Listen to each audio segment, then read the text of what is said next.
Good evening and welcome to BATV News. I'm Kalila Reynolds. Prime Minister Andrew Holness has ordered a forensic audit into the 600,000 barrels of lost oil at Petrojam. The recently published Auditor General's report uncovered $5 billion in oil that was unaccounted for over a 5-year period at the state-owned oil refinery. Mr. Holness made the announcement at a special press briefing this morning. Jamila Maitland reports. The Prime Minister announced that the findings of the Auditor General's report into the operations of Petrojam have prompted a forensic audit into the state-owned oil refinery. More than 600,000 barrels of oil are unaccounted for since 2013, a $5 billion loss to the country. He's accepted that some of it could have been stolen from the oil refinery. I'm going to once again, this time for the last time, direct the board to start the process to identify how can we lose 600,000 barrels of oil over 5 years, and to explain to the public what this is, because some people have said it's stolen oil, it's missing oil. And as I dig deeper, there could be the possibility of pilferage. Mr. Holness is reminding the public that there are still ongoing investigations being conducted by independent bodies into Petrojam. The report of the Auditor General is only one report. It is only one process of accountability. There is still ongoing, an ongoing investigation into Petrojam by the Integrity Commission and MOCA. Whilst mum on the details, he did reveal that these investigations are normally of a criminal nature and is expected to be completed soon. I can't tell you the details of it, but let me rephrase that. I don't know the details of it. In fact, let me rephrase that. I don't know anything about the investigation other than there is an investigation. I'm of the view that they would be focusing on matters that are criminal in nature. For BATV News, I'm Jamila Maitland.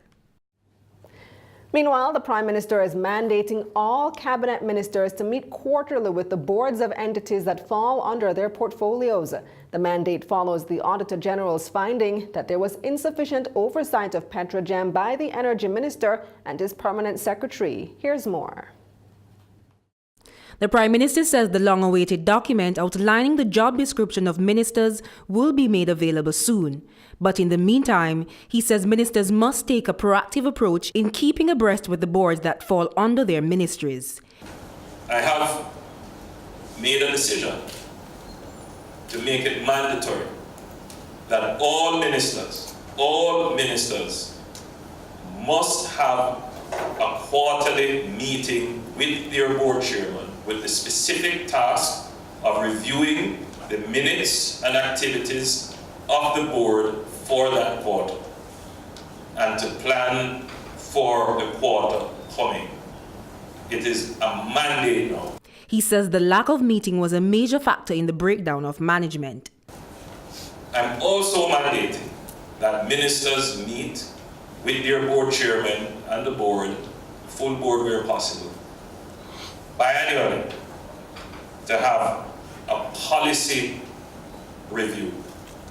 So the quarterly meeting is more to enshrine the process of interrogation of administration. And the biannual meeting is to ensure that the boards are focused on policy.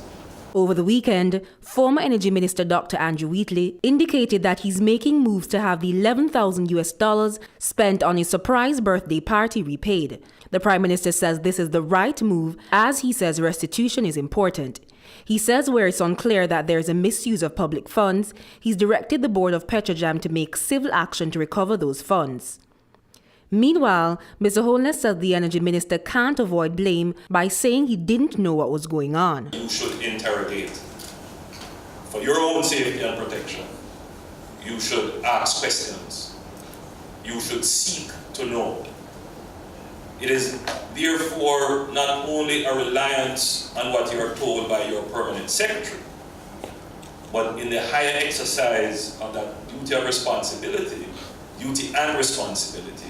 you have to actually inquire. And the Prime Minister isn't ruling out the possibility of Dr. Wheatley rejoining cabinet. However, he says he'll continue to be guided by the investigations as well as public sentiment. So I've considered what is operating in his own mind by virtue of our meetings. I've considered public view, my assessment of public assessment of where the public is at this moment. But more importantly, there are still investigations and reports outstanding. So there could be no decision or consideration of Dr. Wheatley's return to the cabinet at this time. For BATV News, I'm Jamila Maitland. And when we come back, first it was transport operators, now transport inspectors have gone on strike. Find out why after the break.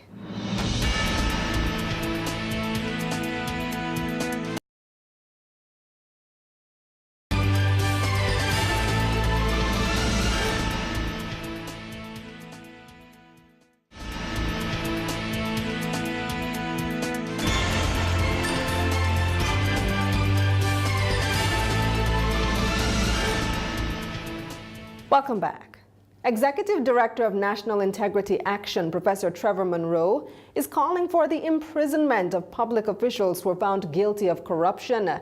Mr. Monroe says the resignation of these officials is not enough. He was speaking at the Jamaica Customs Agency at their recent Anti-Corruption Day celebrations. Sashana Small has more. The untouchable who believe they can eat a food and then resign. They need to feel the long arm of the law. Professor Monroe says it's time for action, especially in light of the Auditor General's report on Petrojam, which brought attention to corrupt practices at the state-owned oil refinery. The corrupt are becoming even more brazen, and we need to sustain the efforts we have been making. Equally, those institutions and individuals with authority, starting with the Prime Minister, need to acknowledge not only a watershed moment, but to take action commensurate with the magnitude of the imprisonment in those chains, which we have to break, the chains of corruption. He says failure to take decisive action will not only affect Jamaica's ranking in the Corruption Perception Index, but will cause more people to lose confidence in Jamaica's democracy. Failure to act decisively will encourage more citizens to believe that corruption is getting worse and that the government authorities are not doing enough. That democratic institutions, parliament, the police, the justice system, obviously more and more people believing that they cannot manage the level of crime and corruption in Jamaica. We are at the 11th hour. Professor Monroe pointed to countries where corrupt officials were brought to justice. South Korea, president, past president, 2 presidents investigated, prosecuted, convicted and jailed. In Brazil, president investigated, prosecuted, convicted and jailed. The integrity and courage of investigators and prosecutors within the last year have brought those who are high and mighty down to justice. And he wants this to be the practice in Jamaica as well. In Jamaica, the counterparts of the high and mighty who may be committing wrongs in the public and private sector appear to be largely immune, except to resignations and enjoyment thereafter of whatever ill-gotten gains they may have attained. For BATV News, I'm Sashana Small. The majority of route inspectors scheduled to work in the Kingston Metropolitan Transport Region KMTR called in sick this morning. The inspectors are expressing frustration at the breach of good faith in the 2017 negotiation with management.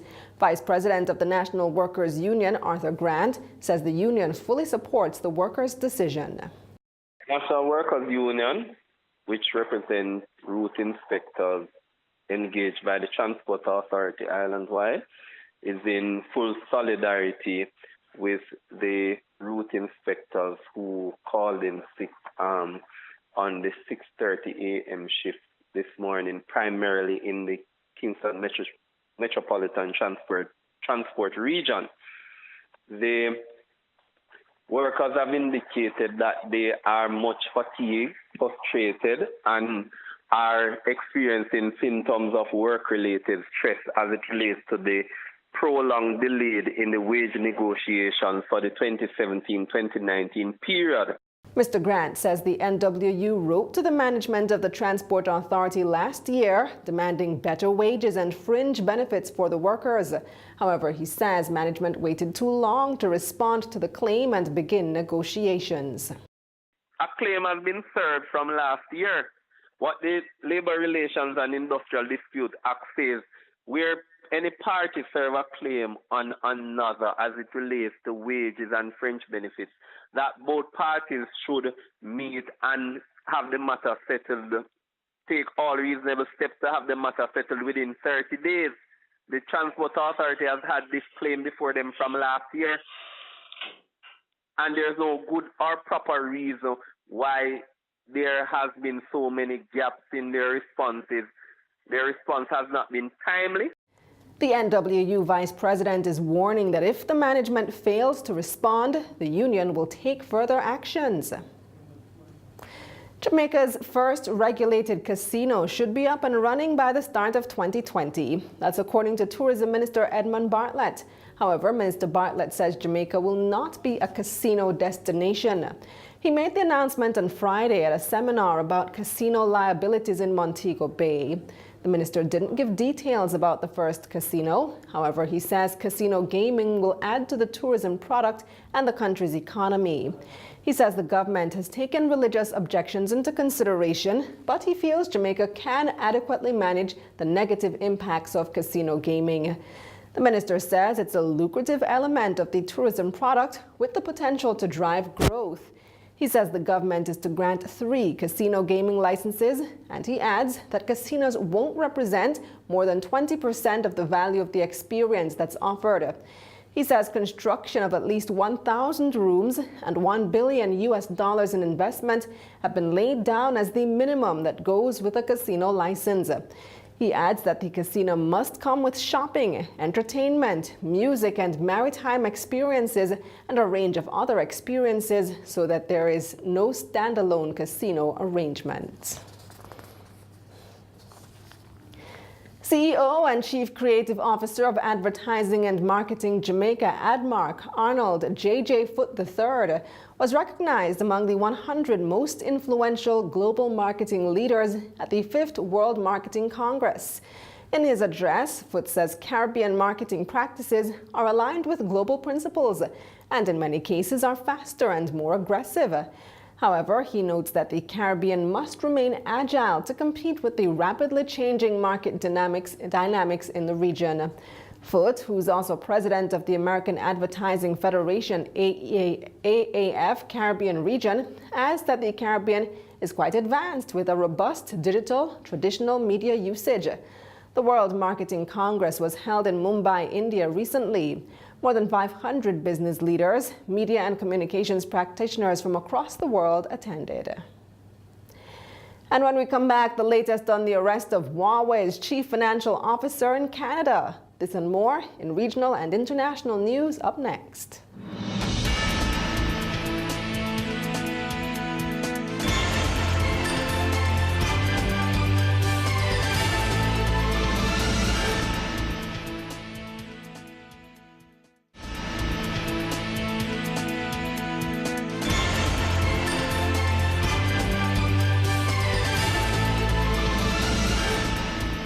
Welcome back. Time now for regional and international news. The Bahamas Agricultural and Industrial Corporation has recorded its most profitable pop-up market to date.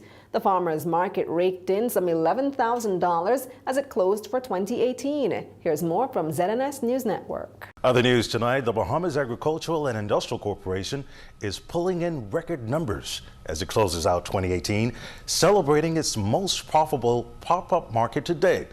Cleopatra Murphy was at the final pop-up where the chairman touted the accomplishment.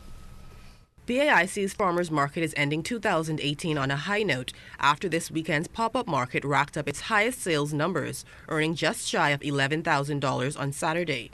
This comes as BAIC exceeded its farmers market target, earnings more than $253,000 before its final weekend. Chairman Michael Folks says it is a positive for local farmers. It just speaks to how people are responding to the program and how families are taking advantage of these wonderful prices, these high quality products grown by Bahamians in Bahamian soil. The pop-up market marked another first, hosting its first market on a Sunday at the Seventh-day Adventist Church's Old Bahamas Academy campus on Wolf Road. Folks says it gives Seventh-day Adventists an opportunity to patronize the market, something Marcia Musgrove appreciates. Because I'm Seventh-day Adventist, we usually don't go out to buy on Saturday. So the fact that BAIC has this set up on Sunday is ideal for persons like me. So it's in the middle of the town, it's convenient to get to, and I get to have the local organic produce that I like. A number of residents sifted through the Bahamian-grown produce. Donnelly Minnis was among those who were appreciative of the cost and quality. The prices are definitely really good, and then you get more organic stuff because when you purchase on the food store, you don't know what you're getting. When I was a young child, my grandmother did local farming, so as a result of that, I know the value of getting really good quality foods. Latoya Bastian says fruits and vegetables are important to her as a vegan, and she also likes to support local farmers.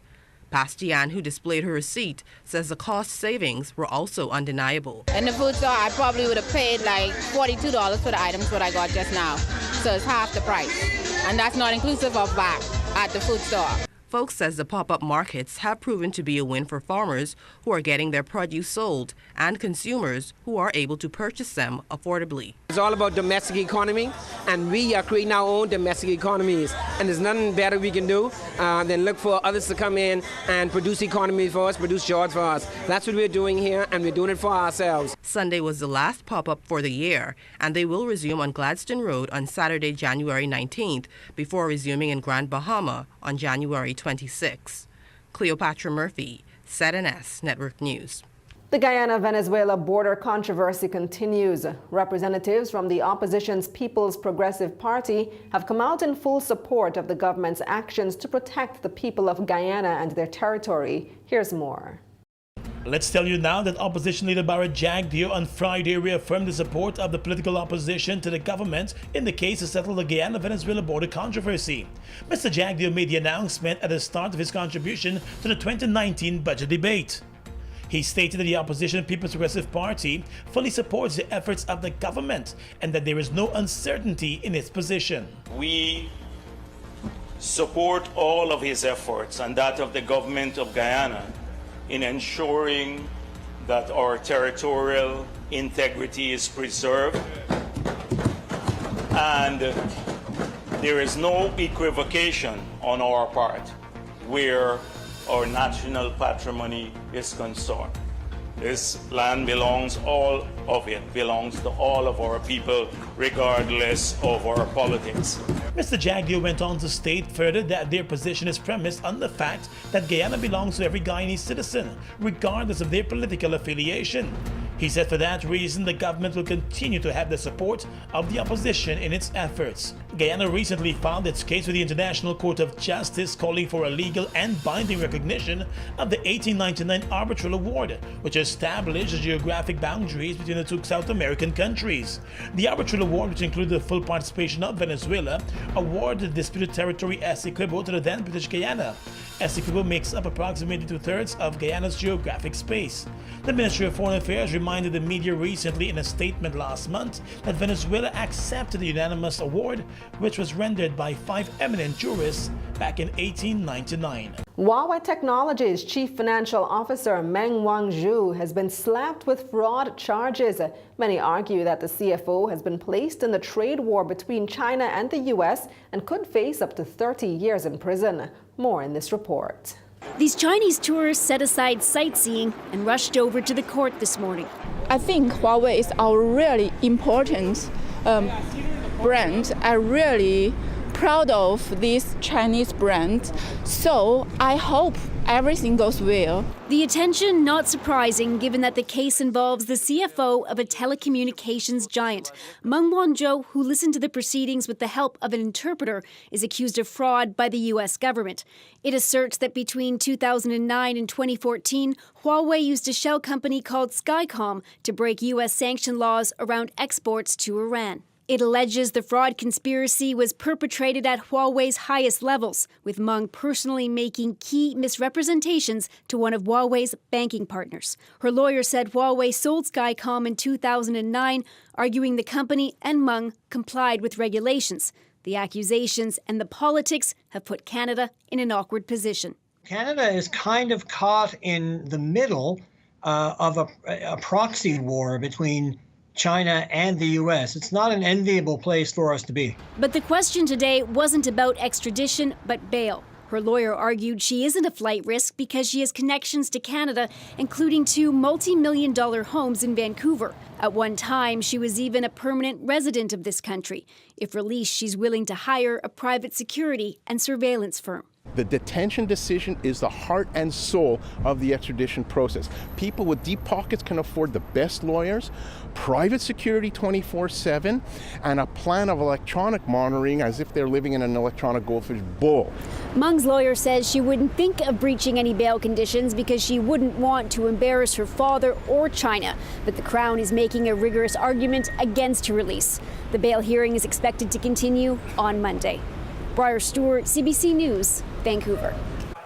French President Emmanuel Macron has promised to raise the minimum wage and give tax concessions. President Macron made the announcements in Paris today following weeks of yellow vest protests and civil unrest. He says the protesters had mixed legitimate claims with a chain of inadmissible violence. He announced a rise in the minimum wage by 100 euros per month as of 2019, as well as cancelling a planned tax on pensions under 2,000 euros a month.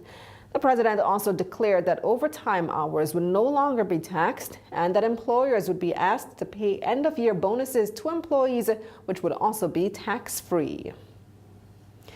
Now, migration has forever been a topic high on the agenda of international leaders. Today, 164 countries have agreed to a global pact that sets in action a plan to prevent suffering and chaos for global migrants. This despite opposition and several withdrawals from countries, including the United States. Here's more from Al Jazeera. It's the moment millions of refugees and migrants have been waiting for. A global agreement to better handle migration adopted by a majority of United Nations states. The deal is not binding, but for the United Nations Secretary General Antonio Guterres, this is a significant achievement. Whether their movement is voluntary or forced, and whether or not they have been able to obtain formal authorization for movement, all human beings must have their human rights respected and their dignity upheld. To deny these and to vilify any group of people is the road to dehumanization and horror. But the US, which championed the push to protect migrants during former President Barack Obama's time in office, is now turning its back on the pact under President Donald Trump. The US, Italy, Hungary, Austria, Australia and Switzerland all pulled out of the deal, saying it compromises their sovereignty. We think that this is of momentous significance because it charts a middle ground between the two groups that we have in the world today, those who are adamantly against migration and those who are adamantly for it, and neither can win. But countries need migrants if they are to prosper and flourish. We know that. Migrants add enormously to the wealth of nations, to the wealth of people, and to the countries that they departed from as well. The pact offers a glimmer of hope for Cheryl Pereira, who comes from a family of migrants and raises international attention on the abuse suffered by child migrants and refugees worldwide. There's no need to be afraid. Migration can be a positive experience and a safe experience for all. If we look at the Fortune 500 companies, half of them have been founded by immigrants or children of immigrants. If we look at the global population, migrants make up 3.4% of the population, but they contribute just a little bit less than 10% to the global GDP. Migration has become a divisive issue over the past few years. Europe faced an unprecedented influx of refugees fleeing war in Syria. Hundreds of thousands of Rohingya from Myanmar are stranded in camps in Bangladesh, and there are thousands of Africans risking their lives to cross into Europe. Helping migrants and refugees resettle, go to schools and get access to healthcare is always going to be a long process. It's unclear if those countries in Europe where the far right is on the rise will ever be able to make concessions, provide safe havens for those driven out of their homes, or simply cannot return while the conflicts continue in their own countries. Hashim Ahbara, Al Jazeera, Marrakesh. Stay with us. Talking Stocks comes up next.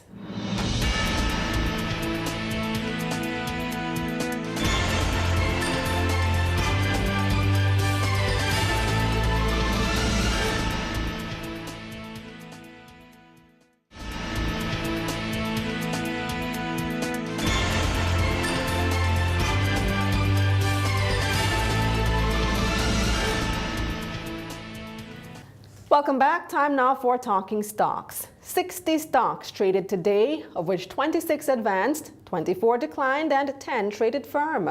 The main JSE index declined by some 1,200 points to close at over 374,000 points. The junior index declined by 30 points to close at 3,148. Almost 5 million units traded today, valued at over $108 million on the Jamaican dollar market. While on the U.S. dollar market, more than 500,000 units traded, valued at over 130,000 U.S. dollars. JMMB Group ordinary shares with a little over 1 million units trading accounted for 20% of market volume. Portland JSX ordinary shares with over 800,000 units trading was second, and Scotia Group Jamaica with over 471,000 units trading was third, accounting for 9% of market volume. The main advancers were AMG Packaging and Paper, up 15 cents to close at $1.85, followed by Fossridge Company, up 21 cents to close at $3.79, and Elite Diagnostic, up 13 cents to close at $3. The main decliners were Everything Fresh, down 29 cents to close at $1.31, followed by Paramount Trading ordinary shares, down by 44 cents to close at $2.52, and Sipony Group, down 2 cents to close at 12 cents. In foreign exchange trading, the Jamaican dollar gained on all three major trading partners today. The U.S. dollar ended the day selling for $127.83, losing 41 cents to the Jamaican dollar. The Canadian dollar ended the day selling for $96.66 on average, $1.95 loss to the Jamaican, and the British pound ended the day selling at $162.71, losing 23 cents to the Jamaican dollar. And that's the news, but before we go, a recap of our top story. Prime Minister Andrew Holness has ordered a forensic audit into the 600,000 barrels of lost oil at Petrojam. Thanks for watching. For more content, visit our website at batvja.com. I'm Kalila Reynolds. Pleasant viewing.